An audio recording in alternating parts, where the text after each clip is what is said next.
Hey guys, Political Junkie 2414 here, and welcome back to another video. In today's video, I am going to be talking about tomorrow's Michigan Senate Democratic primary, which is probably the biggest race to watch in terms of the five or six states that are holding primaries tomorrow. The Democratic primary in Michigan, this is one that's really going to be determinative in terms of Democrats' prospects in order to hold the Senate, as well as to, just hold on in the state.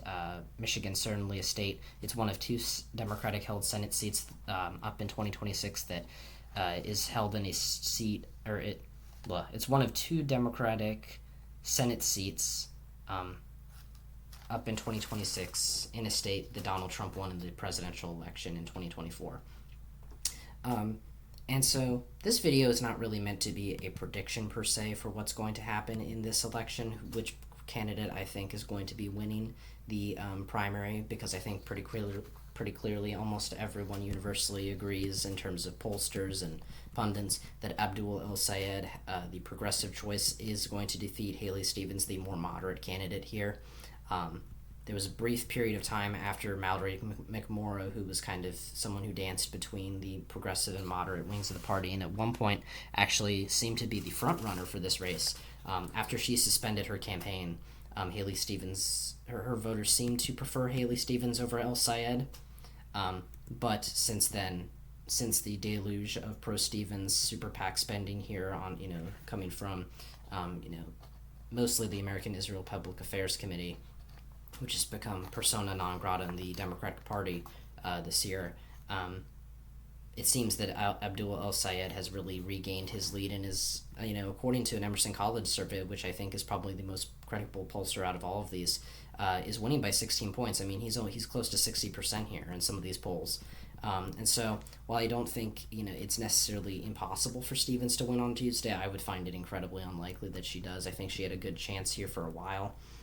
She's certainly, this is certainly a battle between the progressive and moderate wings of the Democratic primary or Democratic Party, but Haley Stevens appears to be a clear underdog, and I want to kind of explore why I think that Abdul El-Sayed is winning by this much, because while El-Sayed has really been a major contender from the very beginning, you can see back here in some of the first polls taken in May, he was in second place. Haley Stevens, a clear favorite here. As time went on, he seemed to kind of fall a little bit to Mallory McMorrow, who kind of picked up a centric, a more middle, a more moderate, or a more kind of a toned down progressive lane here, but was still very much, not the establishment choice. And if you look at an Emerson poll just from April, she was tied with El-Sayed. Now, she did, fall off a little bit, and Stevens, was, staying, I think, relatively stable for a long time. But I think McMorrow fell off a lot because of her criticism of El-Sayed winning or campaigning with Hassan Piker, who is a left-wing personality, a podcaster, who is very controversial in the Democratic Party. El-Sayed just got a lot of media attention from that, and Haley Stevens seemed to kind of catch up after McMorrow dropped out. I've already kind of said this, but I think the reason why El-Sayed has come back in the last couple of weeks here is because for a couple reasons. Number one, Stevens lacked a social media presence from the start.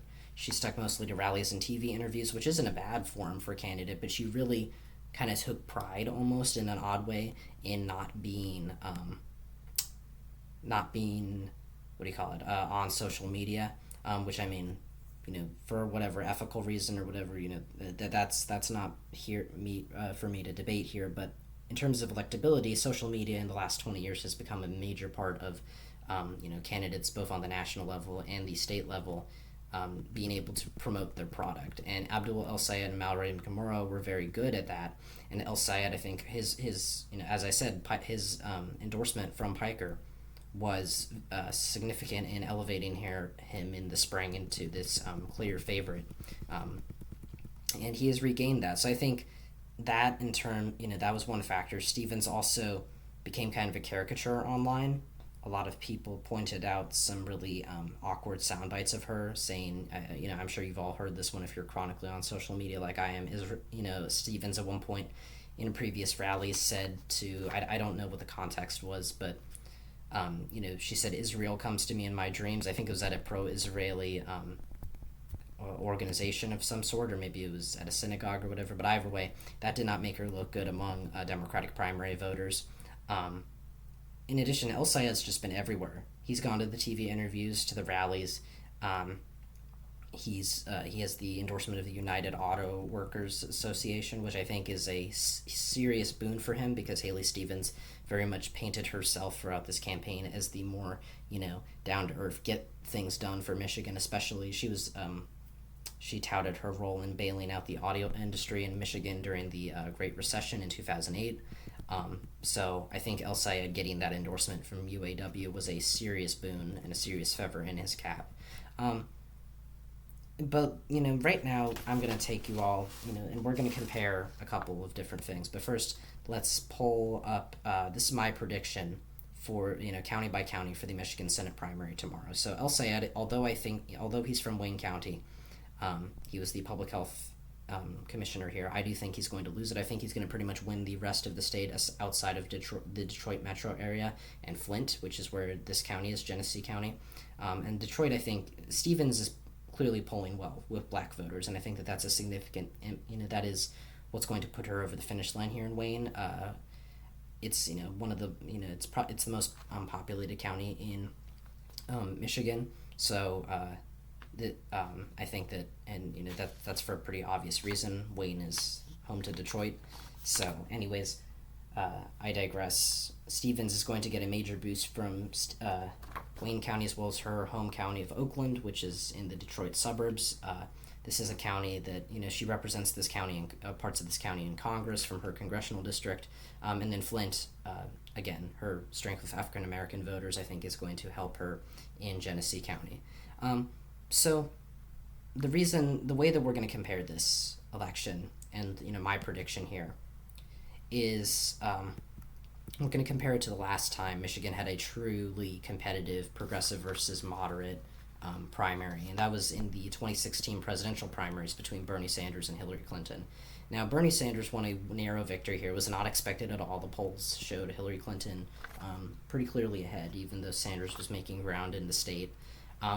And so this looks pretty different, obviously, from my prediction. But you can see here, Clinton is winning Wayne, she's winning Oakland, she's winning Genesee, she's also winning Saginaw County, which is another working class area seat, in addition to Genesee. But the reason why, and she's winning also Macomb County and some of these more wealthy or white areas, although Sanders is winning the Grand Rapids area, which is left trending. But you can see here, this is a much closer election. So what we're going to do here, I trust Emerson College pretty much, pretty well. They're not perfect, obviously, but I think that they're a pretty decent pollster to go off of here. They've been pretty accurate this cycle, more so than they were, I think, in previous cycles. So I think that they're pretty nonpartisan. I would rank them in New York Times, Siena as probably some of the best probably the best pollsters nationwide in the country. So this is my copy right now of their crosstabs. I did trim the fat here a little bit. And I'm going to just kind of take you guys through this and compare it to the Michigan exit polls for the Democratic primary here and explain, what is El-Sayed doing that Bernie Sanders did that got him to victory, and also where's Haley Stevens falling short compared to Hillary Clinton. So right now, and also we're going to be using the SoCal Strategies poll for some of the other data like age range and, college-educated voters. SoCal, this is not a poll that I think is particularly, trustworthy. I don't think it's distrustworthy, but it is run by a social media influencer, Red Eagle Politics. But this has the best crosstabs out of any recent poll, so I'm going to take it. I don't think that its numbers are seriously unreasonable. I think that they're kind of surprising. I think that it's more favorable to El-Sayed than the Emerson poll is, but not by much. So anyways, let's go and compare these two. So number one, El-Sayed and Sanders are both winning white voters pretty comfortably here. I'm trying to remember which one I use. Yeah, Emerson, this is Emerson. Yeah, some of the similarities we use, or I'm going to use SoCal to compare to the exit polls and others, and most of them I will be using Emerson. So yeah, if you look here, white Caucasian voter, whiter Caucasian voters, those that describe themselves as such, are voting for Abdul El-Sayed by about 30 points.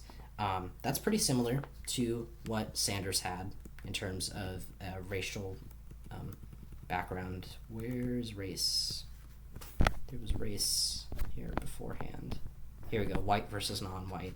Yeah, he won them 56% to 42%. So El-Sayed's actually doing better in terms of Michigan voters, which again, never a shortfall for Haley Stevens. Now, Haley Stevens, her best demographic here is black voters. She's winning them by 30%.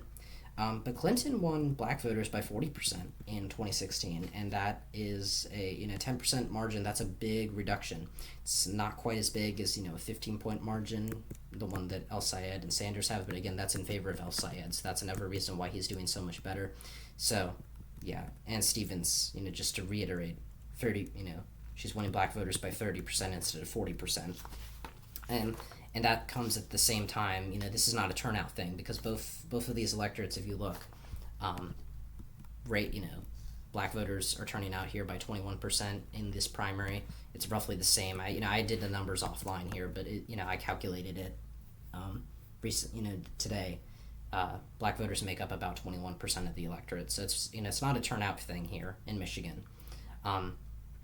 She's just winning them by less. Let's look through here. I'm just trying to kind of find some more of my data here. Another thing here, El-Sayed's winning, and this is a SoCal thing. El-Sayed is winning voters aged 45 to 64 by double digits, and this group voted for Clinton by double digits. If we look here, I'm trying to find them. I think I already passed them. It's been a while since I've looked at this. Yeah, so here it is. She won them by about 16 points. El-Sayed's winning them about 15 points. So it's pretty much a sea change here.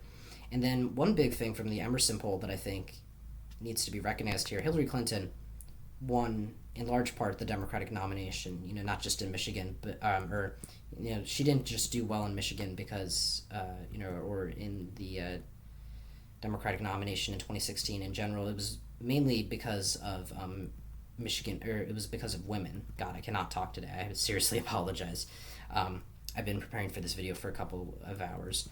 But yeah, she won women by 6, which was, not as great as her margin in some other states, but she won them.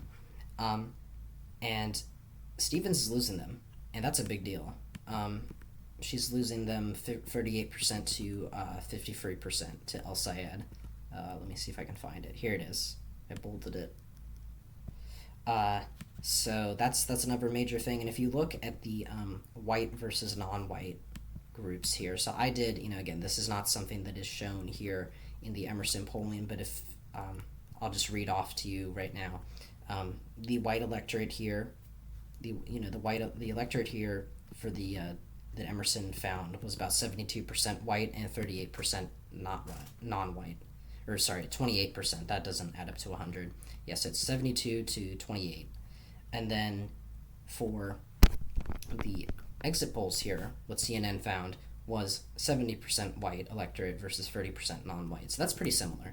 So El-Sayed's got a bit of a wider, a wider coalition, which, he tends to do better with white voters. He's winning them, as I said, by 30 points.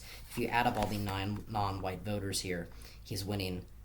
Stevens does win them, but only by 23 points. She wins them 55 to 32. And Clinton won non-white voters by 30 points. So actually, yeah. So so to reiterate, I might have said 33 points for Stevens. So Stevens won non-white voters by 23 points, and Clinton won them by 29. So that's a huge deal here. And if you look, and so all of these factors really are huge in El-Sayed winning. Oh, and one last thing also, I want to say this. I could not find a recent poll that measured, that had crosstabs measuring union voters' votes, but I do remember seeing in one survey, I couldn't find it, it wasn't recent, that El-Sayed was doing very well with union voters. Union voters in Michigan. Clinton usually won union voters who belonged to a union in the Democratic primary in 2016. Sanders, this was one of the few states where Sanders actually won union households. And El-Sayed, I think, from my memory, was winning them by more than Sanders won them. Sanders won the group by like 3 points. I think El-Sayed's winning them by double digits. So overall, to bring it back here, I guess I'll kind of go over the county map again, but I'll just say really the main reasons here why I think El-Sayed's just doing so well. So he's maintaining Sanders' coalition because he's winning white voters overwhelmingly. He's benefited from an electorate that is even wider than that of the 2016 primary, and he's doing well with unions, even better than Bernie Sanders with unions. He's winning that group, and so that's huge for him. He's also winning by a larger margin than Bernie Sanders did because Stevens isn't putting up the same numbers that Hillary Clinton had with black voters. Her numbers with Stephen is still winning black voters by a lot here in Michigan, and that is very important. That is really, I think, the main factor that's keeping her competitive in this race. But she's also losing voters age 45 to 64, and that was a group that voted for Clinton by double digits, and Stevens is losing them by double digits.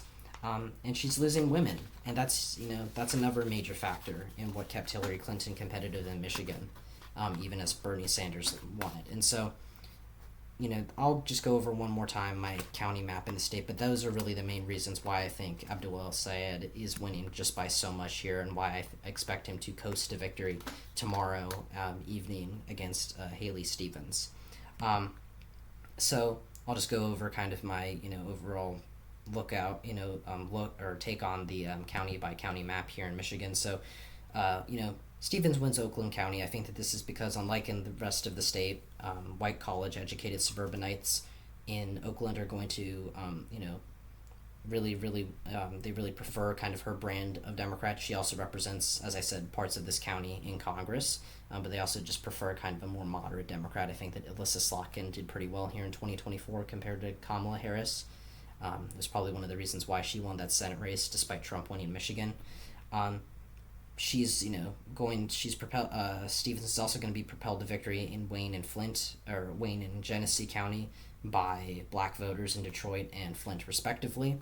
And El-Sayed, meanwhile, is going to be winning pretty much the rest of the state, which is pretty much overwhelmingly white. He's also going to be winning the Grand Rapids region, which in Democratic primaries is pretty progressive, even though it's a more it's a more swingy area.